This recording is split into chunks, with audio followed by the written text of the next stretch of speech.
Եթերում լուրերի ժամն է, բարի երեկո։ Եվ այսպես վարչապետն այցելել է Պաշտպանության նախարարություն, ներկայացվել է գերատեսչության 2025 թվականի գործունեության հաշվետվությունը։ Քննարկվել են նաև նախարարության առաջիկա ծրագրերը, առաջնահերթություններն ու զարգացման հիմնական ուղղությունները։ 2025 թվականին չբացահայտված սպանություն չի եղել։ Ներքին գործերի նախարարը վարչապետին ներկայացրել է տարվա հաշվետվությունը, գործունեության առաջնահերթ ուղղություններն ու ռազմավարական մոտեցումների առաջընթացը, անդրադարձել նախարարության թվայնացման օրակարգին, քրեական ու համայնքային ոստիկանության ֆունկցիոնալի թվայնացման ծրագրին։ Վարչապետ Փաշինյանը հետաքրքրվել է գործընթացից։ Նիկոլ Փաշինյանը նկատել է, որ այդպիսով լինելու է ընդհանուր պլատֆորմ, որտեղ ոստիկանության մարմիններն իրենց հասանելիության բանաձևերն են ունենալու։ Նախարարի խոսքով ներգերատեսչական տեսանկյունից դրական լուրն այն է, որ ամենաբարդ պլատֆորմի համայնքային ոստիկանության թվայնացման գործընթացն ամբողջովին պատրաստ է, որը նաև արհեստական բանականության կիրառման հնարավորություն է ունենալու։ Զուգահեռ ունենք քրեական ոստիկանության բաղադրիչը, որպեսզի քրեական ոստիկանները ևս ավելի արդյունավետ գործեն, ասել է Արփինե Սարգսյանը, հավելելով, որ պարեկային ոստիկանության բաղադրիչն ամբողջությամբ թվայնացվել է։ Նախարարը ներկայացրել է մի շարք ցուցանիշներ, որոնք վկայել են կայացված որոշումների արդյունավետության մասին, որոնք վերաբերել են համայնքային ոստիկանության, քրեական ոստիկանության եւ պարեկային ծառայության աշխատանքներին։ Մենք նախնական հետևություն ունենք ոստիկանության այս 4 ուղղություն, այսինքն նախարարություն, ոստիկանություն, հետևություն ունենք, ի վերջո այդ բարեփոխումների բովանդակային հատվածի մասին ճիշտ ճանապարհով ենք գնում։ Պարոն վարչապետ, մենք առանձնացրել ենք որոշակի ցուցանիշներ, որոնք իմ գնահատմամբ վկայում են մեր կայացրած որոշումների արդյունավետության մասին։ Երբ որ մենք խոսում ենք օրինակ քրեական ոստիկանության մասին, նկատում ենք, որ տարբեր տեսակի թմրամիջոցների առգրավումը, եթե համադրենք 2024 թվականի հետ, սա իհարկե հանրապետական պատկերն է, բայց նկատենք ինչ փոփոխություն ունենք 768 կիլոգրամը 426 կիլոգրամի դիմաց։ Ընդ որում սա բնականաբար այդ մանր չափերի մասին չի խոսքը։ Ձեր հանձնարարականով մենք կենտրոնացել ենք արտադրական շղթա եւ ներմուծման շղթայի վրա։ Սրա արդյունքում է, որ մենք մեծ խմբականակներով նմանատիպ պատկեր ունենք եւ թույլ չենք տալիս հետագայում մանր չափերի շրջանառությունը։ Պետությանը եւ համայնքին պատճառված նյութական վնաս։ Մենք հիմա ամբողջ հանրապետության հողային հատկապես հարցերով կատարված գործարքներն ենք վերլուծել եւ քրեական ոստիկանության կողմից բացահայտվել է պետությանը եւ համայնքին պատճառված 25 միլիարդ դրամի չափով վնասի հետ կապված առերևույթ հանցագործության դրվագներ, դրանք ընդհանցքավորվել են։ 4 խոշորամասշտաբ ներդրումային խարդախություններով զբաղվող կիբերխմբեր ենք բացահայտել։ Համայնքային ոստիկանության մասով, եթե նախկինում մեր դատական համակարգի գործընկերները դժգոհում էին, որ նիստերի հետ կապված հարցեր ունեն, հիմա իրանք են արձանագրում, որ այլևս 98% կատարողական ունենք ուղեկցումների ապահովման, որովհետև նոր տրանսպորտային միջոցներ ունենք, հաստիկներ ենք ավելացրել, որակով ենք ավելի ուղեկցումներ ապահովում։ Բայց նաև մի քիչ մենեջմենտն էլ փոխեցին, այո։ Նաև առգրաված հայտնաբերված կամավոր հանձնված հրազենի թվաքանակն էլ եթե դիտարկենք 42.2% աճ ունենք այս մասով, ապօրինի ворցված ձկների մասով, սա ջրային պարեկային ծառայության աշխատանքի արդյունքն է, այս տարի 2.5 տոննա ձուկ ենք առգրավել, բայց շեշտը ընթացիկ պիտի դնենք ավելի շատ կանխարգելման կոմպոնենտի վրա։ Բայց ընդհանուր հանցավորության շարժընթացի հետ կապված երևում է էֆեկտիվություն, այսինքն նույն ձեր ասացի հետևությունը կարող ենք անել նաև այդտեղ։ Այո, մենք 4 հենասյուները ձևավորել ենք։ Եվ մեր համար կարևոր է ֆիքսել, որ 4 հենասյունային ուղղությունները հիմնական ուղղություններն են ոստիկանության։ Պարեկային ծառայության մասով, եթե նայենք ցուցանիշը, հանցավորության ընդհանուր կառուցվածքի տրամաբանության մեջ 1/3-ը պարեկային ծառայության բացահայտումներն են։ Ընդ որում, եթե անցած տարի եղել է դա 11695, այս տարի շուրջ 15000 դեպք է պարեկային ծառայությունը բացահայտել։ Էլ չեմ հաշվարկում, որ մենք չնայած որ առաջնահերթությունը տվել ենք ճանապարհային երթևեկության անվտանգությանը, բայց այս կոմպոնենտը եւս տեսադաշտից բաց չենք թողել։ Գվարդիայի գործիքակազմը եւ ֆունկցիոնալը շատ հստակ է, տարբերվող, որևէ ձևով չի հատվում, ընդ որում մշակութային փոփոխություն ենք նաեւ նկատում գվարդիայում շատ դրական։ Հիմա հետիոտն կարգախմբեր ունենք, ոստիկանական գվարդիայի։ Իրենք պատտվում են, բակեր են մտնում, տարբեր հրապարակներ, այգիներ, այնտեղ թմրամիջոցի դեպքեր ունենք հայտնաբերված, սառը զենքի հայտնաբերման դեպքեր ունենք։ Շարժունությունն է փոխվել, հա։ Այն ժամանակ միտեղ խմբված մնում են եւ առանձնապես եթե հատուկ կարիք չեր ելնում, հիմա ուղղակի բան է, ըստ էության հետիոտն բարեկություն է։ Այո։ Ու այստեղ ինչն է նաեւ կարեւոր, որ ոստիկանության գվարդիան չպիտի իրեն ընկալի միայն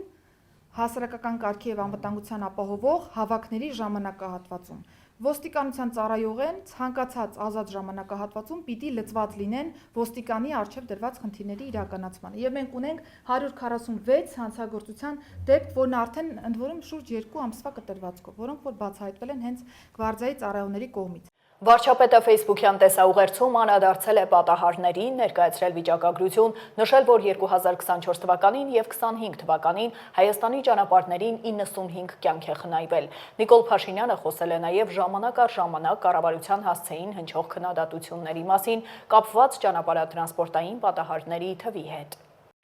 Ես շատ լավ հիշում եմ, հույս ունեմ դուք էլ եք հիշում, թե ժամանակ առ ժամանակ ինչպիսի քննադատություններ բարձրանում կառավարության հասցեին ճանապարհատրանսպորտային պատահարների զոհերի թվի աճի բերումով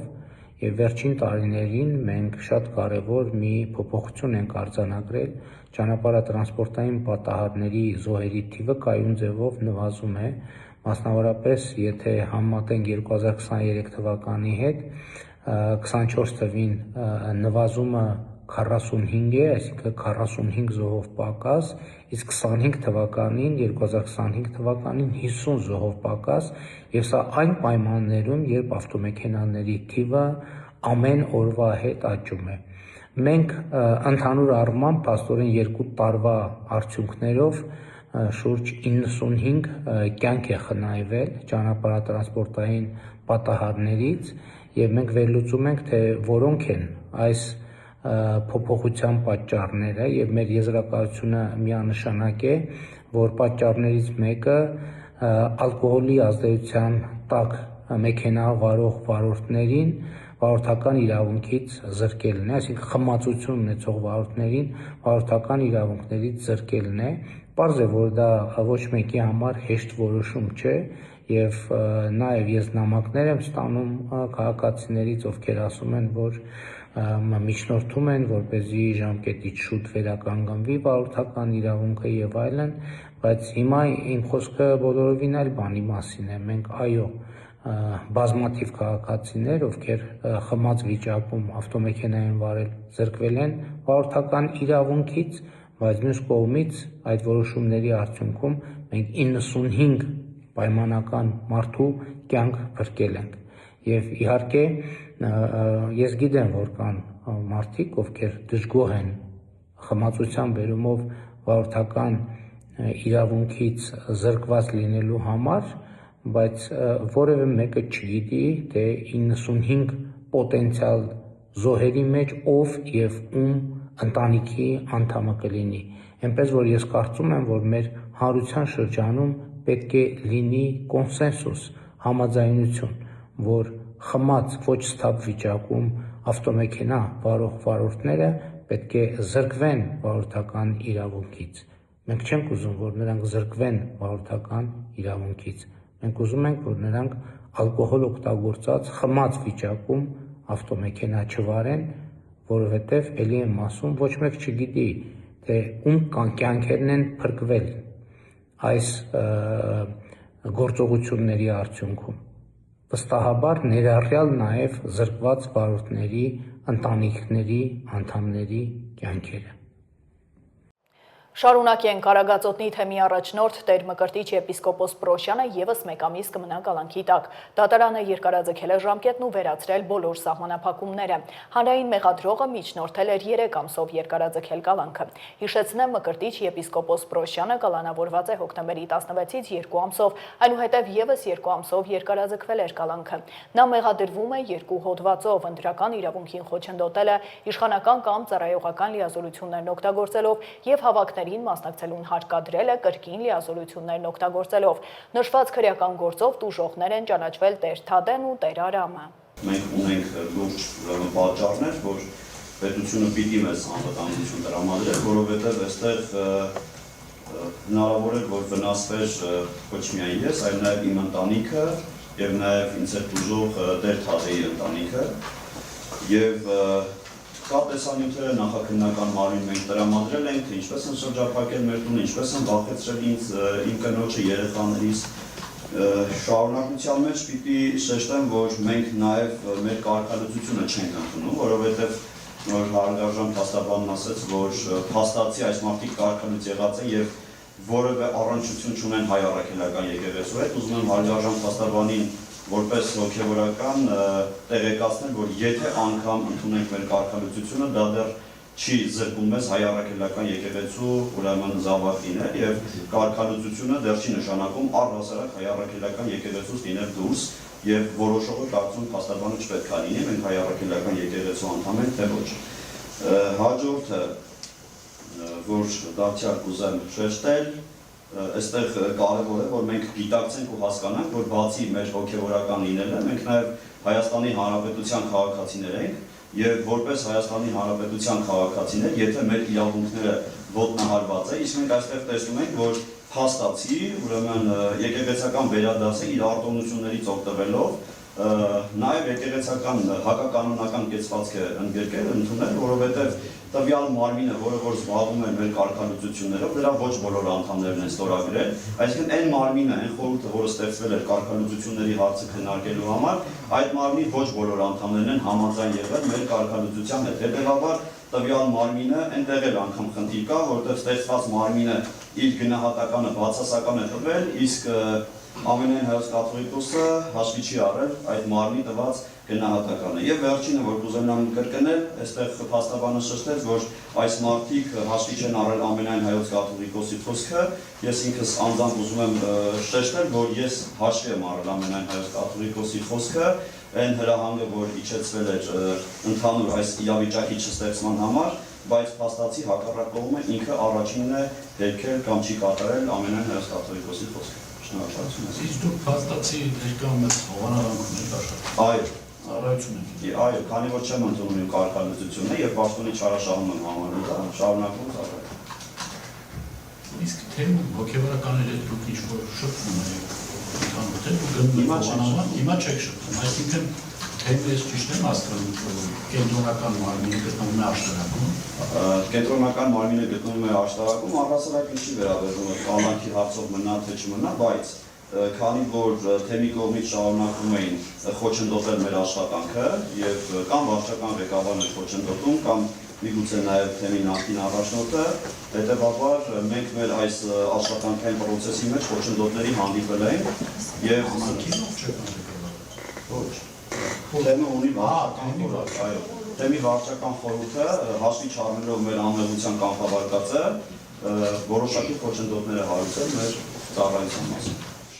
Քաղաքապետը շնորհակալություն է հայտնել բոլոր այն մարդկանց, որոնք դեկտեմբերից սկսած մինչև հիմա ինտենսիվ օր ու գիշեր աշխատել են, որ ճանապարհներն ու մայթերն անցանելի դառնան։ Գործակարգավարական խորհրդակցության ժամանակ Տիգրան Ավինյանն այնուամենայնիվ արձանագրել է, որ եղել են խնդիրներ, իր դժգոհությունը կամ մտահոգությունները միմիայն մի նպատակ ունեն, որ հաջորդ անգամ ավելի պատրաստված լինեն, ունենան ավելի նորարարական լուծումներ, կան նոր տեխնոլոգիաներ, որոնք պետք է փորձարկեն, օրինակ ջրի լուծույթով աղի նախորոք ցանումը փողոցներում։ Ինչ վերաբերում է մայթերին ու բակերին, այստեղ համակարգային նոր լուծումներ են պետք, որովհետև միայն Երևանի քաղաքապետարանի տեխնիկան թույլ չի տալու ամբողջ ծավալով փակել։ Համատիրությունների հետ աշխատանքը կոորդինացնելու նոր մեխանիզմ է պետք, ասել է Ավինյանը։ Իրականում իմ դժգոհությունը կամ իմ մտահոգությունները միայն մի նպատակ ունեն, որ հաջորդ անգամ մենք էլ ավելի պատրաստված լինենք, մենք ունենանք ավելի նորարարական լուծումներ եւ իրականում մենք իմանալով, որ տեղումները լինելու են ցերեկը, որը շատ է դժվարացնում մեր աշխատանք։ Մենք այն առաջին ձյունը երբ եկավ գիշերային ժամերին իրականում շատ լավ եւ արագ արձագանքեցինք, առավոտյան արդեն ամբողջ ձյունը կարելի ասել բոլոր հիմնական փողոցները անցանելի են, դեկտեմբեր ամսվա մասին եմ խոսում, ըստ բարձ է, եթե արդեն այն ժամերին է գալիս ձյունը, երբ երթևեկությունը ինտենսիվ է, այդտեղ մեր գործը մի փոքր դժվարանում է։ Բայց շնորհակալություն ասելով հանդերձ, ընդունելով, որ այս տարվա պայմանները իրապես անոմալ էին, իրապես ձանքանակը շատ էր, իրապես խնդիրները ավել էին, ես ուզում եմ մի քանի բանի վրա այնուամենայնիվ մենք կենտրոնանանք կառուցողական տրամաբանությամբ եւ սա խնդրում եմ որպես մեղադրանք չընդունել, ես կարծում եմ, որ մենք հաջորդ տարի պետք է պատրաստված լինենք նորարարական լուծումներով խնդիրները լուծելու, մասնավորապես մենք իմանալով X, Y, Z ժամերը,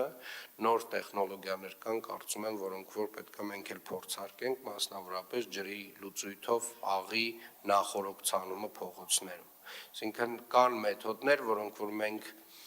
պետք է փորձարկենք, պարոն Արեյան, եւ կարծում եմ դա էլի մեր որոշ խնդիրներ կմեղմի։ Ինչ վերաբերում է մայթերին, ինչ վերաբերում է բակերին, այստեղ դեռևս խնդիրը տեսնում եմ եւ իրականում այստեղ երևի համակարգային նոր լուծումներ են ույս պետք, որովհետեւ միայն Երևանի քաղաքապետարանի տեխնիկան, ինչքան էլ որ մենք ավել գնենք, մեզ թույլ չի տալու ամբողջ ծավալը փակել եւ համատիրությունների հետ աշխատանքը կոորդինացնելու մի հատ նոր մեխանիզմ է մեզ պետք եւ մեր մասնավոր գործընկերները, որոնք որ իրապես այս տարի շատերը այս տարի բացահայտեցին, որ իրենք ունեն պարտավորություն իրենց դիմացի մայթերը մաքրելու, ասեմ ավելին, ուզում եմ այդ գործընկերներին մի վատ լուրել հայտնել, իրենք առհասարակ ունեն պարտավորություն իրենց դիմացի հատվածները տարին 12 ամիս պատշաճ տեսքի բերել եւ հետեւել, որպեսզի իրենց դիմացի հատվածը լինի 48N ավականու որոշման ստանդարտներին համապատասխան եւ իրականում այս կրկին այն դեպքն է, երբ որ մենք այսպես ասած մեր քթից այն կողմ շատ չենք տեսնում եւ մեր դռնից այն կողմ համարում ենք, որ տենց օտար եւ թշնամուն պատկանող տարածքներ են, բայց դա այդպես չի եւ ավականին դեռևս տարիներ առաջ այս որոշումները կայացրել են եւ հարգելի գործընկերներ, ուզում եմ հիշեցնել մասնավոր գործընկերներին, մասնավորապես, որ դուք ունեք ձեր դիմացի մայթերը մաքրելու պարտավորություն, իսկ մեր վարչական շրջանները ունեն պարտավորություն այդ մեխանիզմը աշխատացնելու, մասնավորապես այն գործընկերներին, ովքեր որ չեն ենթարկվում այդ պահանջներին, տուգանելու։ Ինչ վերաբերում է ընդհանուր առմամբ մեր կատարված աշխատանքներին, հաշվի առնելով ծավալը արված եկած ձյան եւ իրականացրած աշխատանքներ ես կարող եմ համարել բավարար։ Իհարկե լավ համարել չենք կարող, որովհետեւ ունեցել ենք կոնկրետ օրեր խնդիրներ, բայց բավարար կարելի է համարել, որովհետեւ մեր ճանապարհները X ժամանակ հետո նվազագույնը 24 ժամից 36 ժամ հետո ինտենսիվ ձյունը գալուց հետո ամբողջությամբ անցանելի է, այսինքն խնդիրները ամբողջությամբ վերացված են լինում։ Հետևաբար հիմա պետք է աշխատենք, որ այդ ժամանակը կրճատենք, այսինքն նույնիսկ եթե ցերեկային ժամերին է գալիս ձյունը, մենք պետք է կարողանանք այնպես անել, որ այդ միջինացված ժամանակը էականորեն նվազի։ Պարոն Արեյան, եւ խնդրում եմ հաջորդ ձյան գալուց եկեք այդ փորձարկումները սկսենք արդեն իրականացնել թեկուզ մի քանի փողոցների վրա, մենք մեր փորձով համոզվենք, եթե աշխատող է, եկեք այդ նոր մոդելները արդեն լայնորեն կիրառենք, մասնավորապես աղի եւ ջրի լուծույթները նախորոք փողոցների վրա ցանելու հնարավոր տարբերակ կամ այլ տարբերակներ, որոնք դուք քննարկեք եւ այլ լուծումներ, որոնք որ կգտնեք։ Աշխատանքի եւ սոցիալական հարցերի նախարարն է անդրադարձել աշխատատեղերին, նշել, որ երբ խոսվում է նոր ստեղծվող աշխատատեղերի մասին եւ ցույց են տրվում վերջին ամիսների այդ մասով կայուն աճը, հաճախ ինչ-որ անհասկանալի աղմուկ են լսում դրա շուրջ։ Ավելացող աշխատատեղերի վիճակագրությունն ապացուցվում է նաեւ աշխատանք փնտրողների եւ գործազուրկների նվազող թվերով։ Կից նկարում յուրաքանչյուր տարվա վերջի դրությամբ միասնական սոցիալական ծառայությունում գրանցված աշխատանք փնտրողների եւ գործազուրկների թվերն են։ Դրանք ցույց են տալիս, որ մենք վերջին 5 տարում գրեթե կիսով չափ կրճատել ենք աշխատանք փնտրողների եւ գործազուրկների թիվը, եւ այս թվերի անկումը շարունակվում է, գրել է Արսեն Թորոսյանը Facebook-յան էջում։ Կոռուպցիան համակարգում տեղ չունի, պետեկամուտների կոմիտեի նախագահն ուղերձ է հղել ստորաբաժանումներին։ Իրականում կոռուպցիան ու ստվերը չարիք են բառից ամենաուղիղ իմաստով։ Եվ երբ որ ինչ որ մեկը թույլ է տալիս, որ այդ չարիքը իր միջավայրը պղտորի, տեղի ունենում, այն ինչ որ տեղի ունենում։ Եվ մենք այդ չարիքի դեմ անխնա պայքար ենք մղում, եւ դա է պատճառը, որ այսօր ունենք այսպիսի երևույթներ։ Ու ամենահետաքրքիրը նա է, որ այդ խնդիրները բացահայտել ենք հիմնականում մենք։ Դա էլ է խոսում առողջացման մասին։ Այսինքն այն բացահայտումները, որոնք որ տեղի ունեն, որոնք որ դուք տեսնում եք, դրանց մեծ մասը բացահայտել ենք մենք։ Եվ էլ չեմ ասում, քանի տասնյակ ավել բացահայտումներ են կարել, որոնց մասին դեռ չենք խոսում։ Ես իզուր չի, որ ասում եմ, որ աննախադեպ արդյունքներ ունենք։ Այո, բայց այդ աննախադեպ արդյունքների հիմնարար գործոնը այն միջավայրն է, որը որ պետական եկամուտների կոմիտեում ձևավորվել եւ շարունակում է ձևավորվել։ Հիմա մեր առաջիկա գործողությունների հետ կապված նախ ես խոստովեցի ձեզ հիշեցնել են սկզբունքները,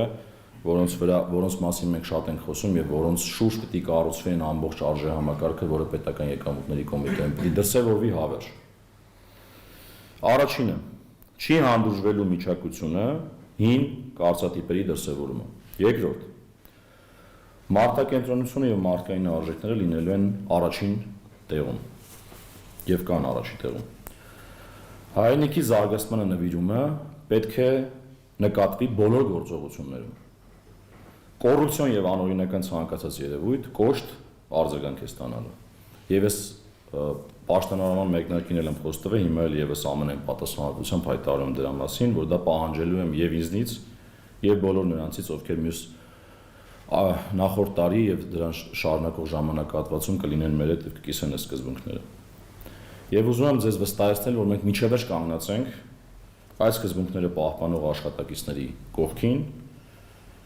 բայց աստիճանաբար արդեն ժամանակն է եկել, որ մեզ պետք է լքեն դրանց համար շանս ունեցած, բայց չդրսևորած աշխատակիցները։ Հաջորդը կարևոր է անհրաժեշտ կամքի ու վճռականության դրսևորումը ձեզանից յուրաքանչյուրի մոտ, որպես ղեկավարներ։ Ձեր միջավայրում կոռուպցիայի դեմ պայքարում հատկապես եւ դրանց բարձրաձայնման ուղղությամբ։ Եվ ես շատ խիստ հայտարարում եմ, որ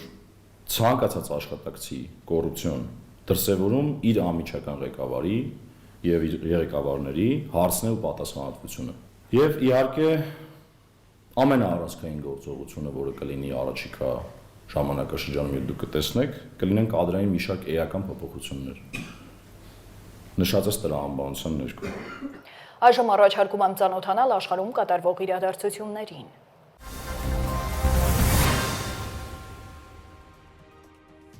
Կանադայի վարչապետ Մարկ Քարնին հայտարարել է, որ իր երկիրը մտադիր չէ Չինաստանի հետ ազատ առևտրի շուրջ համաձայնագիր կնքել, քանի որ հարգում է Կանադա, ԱՄՆ, Մեքսիկա առևտրային համաձայնագրով ստանձնած պարտավորությունները եւ նման քայլի չի գնա առանց մյուս երկու կողմերին ծանոթելու։ Քարնիի հայտարարությունը տեղի է ունենում ԱՄՆ նախագահ Դոնալդ Թրամփի սպառնալիքներից հետո 100% մաքսատուրք սահմանելու Կանադայից ներմուծվող ապրանքների նկատմամբ, եթե Օտավան համաձայնագիր կնքի Պեկինի հետ։ Հունվարի 16-ին Կանադան Չինաստանի հետ նախնական համաձայնության է եկել, ըստ որի երկու կողմը փոխադարձաբար կնվազեցնեն մաքսատուրքերը որոշակի ապրանքների նկատմամբ։ Համաձայնագրով նախատեսվում է, որ տարեկան 49,000 չինական էլեկտրամեքենա կմտնի Կանադա, նվազեցված 6,1% մաքսատուրքով։ Ի պատասխան Պեկինը կնվազեցնի կանադական գյուղատնտեսական ապրանքների նկատմամբ մաքսատուրքերը։ Աբու Դաբիում Ռուսաստան, ԱՄՆ, Ուկրաինա եռակողմ բանակցությունները կշարունակվեն հաջորդ շաբաթ, հայտարարել է Ռուսաստանի Դաշնության նախագահի մամուլիկ հարտուղար Դմիտրի Պեսկովը։ Ռուս-ուկրաինական հակամարտության կարգավորման շուրջ Աբու Դաբիում բանակցություններն անցկացվել են 2 օր՝ հունվարի 23-ին եւ հունվարի 24-ին։ Ավելի վաղ լրատվամիջոցները հղում անելով ամերիկացի պաշտոնյաների հայտնել էին, որ բանակցությունները լավ են անցել եւ կողմերը քննարկել են բոլոր վիճելի հարցերը։ Ըստ լրատվականների Աբու Դաբիում հաջորդ հանդիպումը նախատեսված է փետրվարի 1-ին։ Աբու Դաբիում ռուս-ուկրաինական հակամարտության կարգավորման շուրջ եռակողմ բանակցությունների արդյունքների վերաբերյալ Պեսկովը նշել է, որ ներկայում աշխատանքներ են տարվում փորձագիտական մակարդակով։ Նա հավելել է, որ սխալ կլինի բարձր արդյունքներ ակնկալել առաջին շփումներից։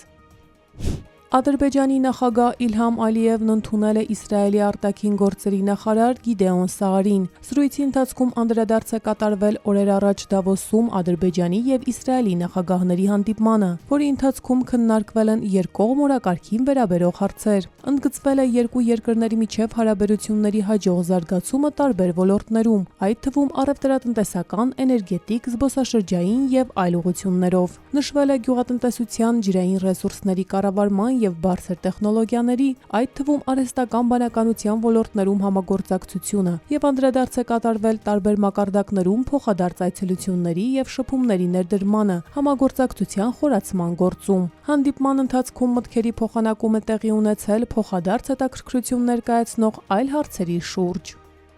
Լիտվան լրիվ ծավալով վերականգնել է բեռնատար ավտոտրանսպորտի անցումը Բելարուսի հետ սահմանով, հաղորդել է Բելարուսի պետական սահմանապահ կոմիտեն։ Հունվարի 24-ի առավոտյան Լիտվայի անցակետերում առաջացել էին խնդիրներ մաքսային տեղեկատվական համակարգերի աշխատանքում։ Բելարուսի մաքսային կոմիտեն հայտնել է, որ երկրի Կամենի լոգ անցակետով անցնող բեռնատարները ընդհանրապես չեն ձևակերպվել Լիտվայի սահմանակից անցակետում։ Հունվարի 25-ին Բելարուսի մաքսային կոմիտեն հայտնել է, որ լիտվական կողմը Պենյակոնի անցակետից թույլ չի տվել բեռնատարների անցումը, իսկ Կամենի լոգ անցակետից տրանսպորտային միջոցներ է ընդունել մասնակիորեն։ Ընդ որում մարդատար տրանսպորտի եւ ավտոբուսների ձևակերպումն իրականացվել է սովորական ռեժիմով, ընդգծել են մաքսային կոմիտեում։ Ներկայում Վիլնյուսի որոշումների պատճառով բելարուսա-լիտվական սահմանին գործում է 6 անցակետերից միայն 2-ը։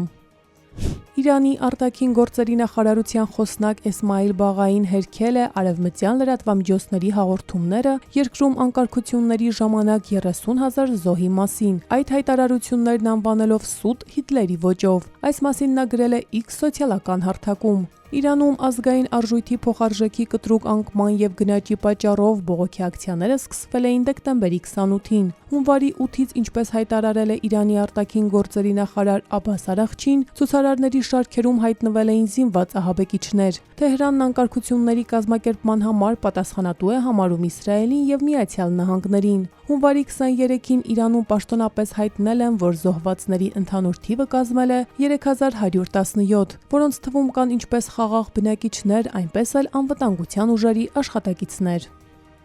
Միացյալ Նահանգների Մինեապոլիս քաղաքում դաշնային գործակալների կողմից 37-ամյա Ալեքս Փրեթիի սպանությունից 1 օր անց քաղաքի կենտրոնում տեղի է ունեցել բողոքի ցույց ԱՄՆ ներգաղթի եւ մաքսային ծառայության աշխատակիցների գործողությունների դեմ եւ արդարության պահանջ Փրեթի եւ Ռենե Գուդի համար, որը սպանվել էր մոտ 3 շաբաթ առաջ։ Վերակենդանացման բաժանմունքի 37-ամյա բուժաշխատող Ալեքս Փրեթին շաբաթ օրը մահացու կրակոցներ էր ստացել գործակալներից, որոնք քաղաքում էին ԱՄՆ նախագահ Դոնալդ Թրամփի անօրինական ներգաղթի դեմ պայքարի քարոզարշավի շրջանակներում։ Ներքին անվտանգության նախարարությունը հայտարարել է, որ գործակալները կրակել են ինքնապաշտպանության նպատակով, փորձելով զինաթափել Փրեթիին, սակայն ըստ այլապացույցների տղամարդու ձեռքին կարող է լինել հեռախոս, այլ ոչ թե ատրճանակ։ Մինեապոլիսում ցուցարարները հայտարարել են, որ չեն դադարեցնի ներգաղթի աշխատակիցների դեմ ակցիան, քանի դեռ նրանք չեն լքել քաղաքը։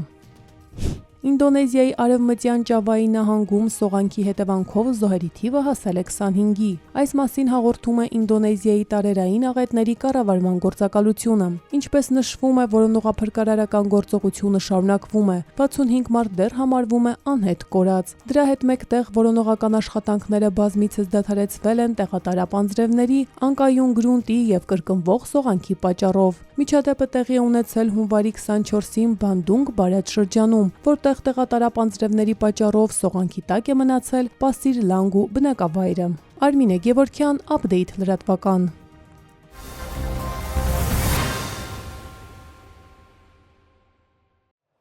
Եվ միջպետական ու հանրապետական նշանակության բոլոր ճանապարհները բաց են։ Ճանապարհների սպասարկման համար պատասխանատու կազմակերպությունները շարունակում են մաքրման եւ աղավազով մշակման աշխատանքները։ Վարդենյաց Լեռնանցքը երթևեկելի է կցորդով տրանսպորտային միջոցների համար միայն անվաշղթաների գիրառմամբ։ Վարորդներին հորդորում են լինելու շատիր, խստագույնս պահպանել ճանապարհային երթևեկության կանոններն ու երթևեկել բացառապես զմռային անվադողերով։ Ստեփան-Ցմինդա-Լարս ավտոճանապարհը բաց է բոլոր տեսակի տրանսպորտային միջոցների համար։